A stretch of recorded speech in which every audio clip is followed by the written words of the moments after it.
Hello everyone, welcome to Meera's kitchen. આ વિડીયોમાં હું તમને ચોકો લાવા બોમ્બ શીખડાવીશ.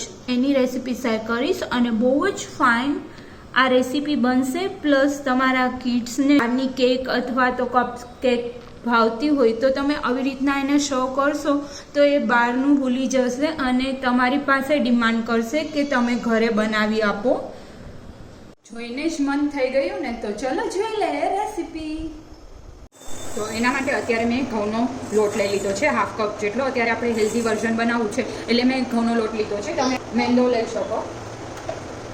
હવે એમાં આપણે કોકો પાવડર એડ કરીશું 1 ટેબલ સ્પૂન જેટલો, અથવા તો તમે ટેસ્ટ પ્રમાણે એડ કરી શકો, તમને જેટલું લાઇટ પસંદ હોય એ રીતના.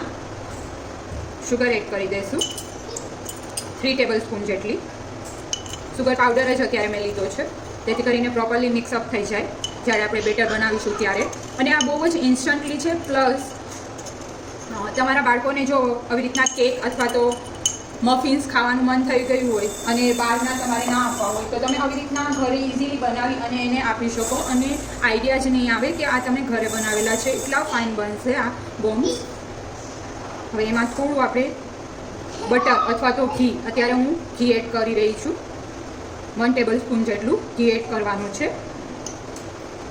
Pinch of baking soda add કરી દઈશું.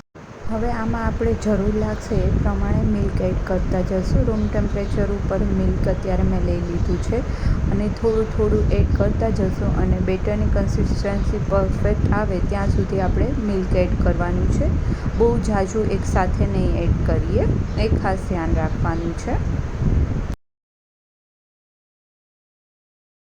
જરૂર લાગે એ પ્રમાણે મિલ્ક એડ કરી અને બેટર પતલું કરી લેવાનું છે. તો અત્યારે બેટરની કન્સિસ્ટન્સી પ્રોપર આવી ગઈ છે અને લમ્સ બી નથી રહ્યા. આ પરફેક્ટ છે. અત્યારે મારી પાસે અપમ ટ્રે છે તો એ મેં લઈ લીધી છે.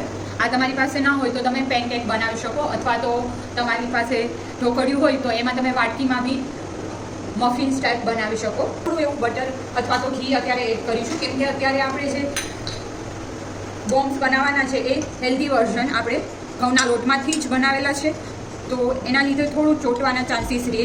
એટલા માટે થોડું રીતથી ગ્રીસ કરી લેશું.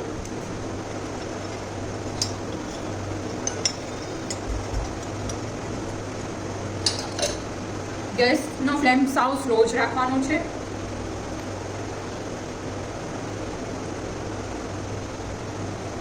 અને આખા આપણે નથી ભરવાના, પોણા જ ભરીશું જેથી કરીને આપણે આમાં હજી ચોકલેટના ક્યુબ એડ કરવાના છે.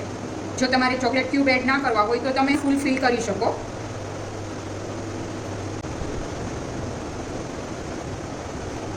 સાવ સ્લો ફ્લેમ ઉપર જ આવી રીતના મેં અત્યારે કમ્પાઉન્ડ ચોકલેટ લઈ લીધી છે. તમારી પાસે ડેરી મિલ્ક હોય તો એ બી તમે એડ કરી શકો, તો બી બહુ જ ફાઇન બનશે.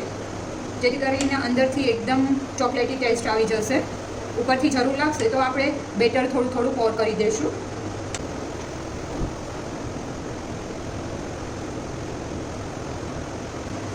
ઉપરથી કવર થઈ જાય એ રીતના આપણે પોર કરી દેવાનું છે બેટરને.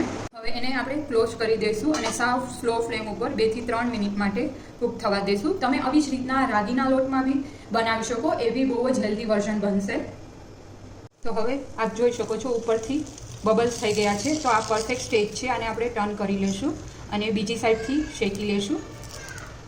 સાવ સ્લોલી ટર્ન કરીશું કેમ કે અત્યારે આપણે ઘઉંના લોટનો યુઝ કર્યો છે તો મેનેજ કરવું થોડું એવું ડિફિકલ્ટ રહે.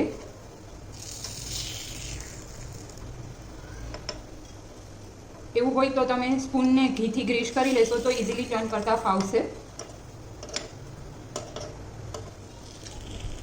અને આને આપણે ફૂલ ફ્લેમ ઉપર નહીં શેકીએ કેમ કે જો ફૂલ ફ્લેમ હશે તો પ્રોપરલી કોક નહીં થાય, એટલે ખાસ ધ્યાન રાખવાનું. સાવ સ્લો ફ્લેમ ઉપર જ બનાવવાનું છે.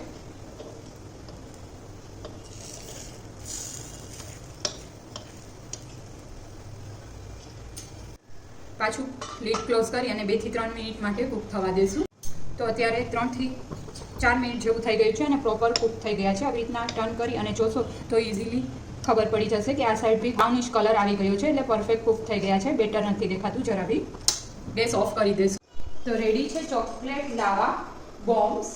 હવે એને આપણે થોડી પાવડર શુગરથી ગાર્નિશિંગ કરી લઈશું જેથી બહુ જ ફાઇન લુક આવી જાય, અથવા તો તમે ચોકલેટ સિરપથી બી ગાર્નિશિંગ કરી શકો. તો રેડી છે ચોકો લાવા બોમ્બ્સ. જોઈને જ મન થઈ જાય એવી રેસીપી છે, પ્લસ બહુ જ હેલ્ધી વર્ઝન છે.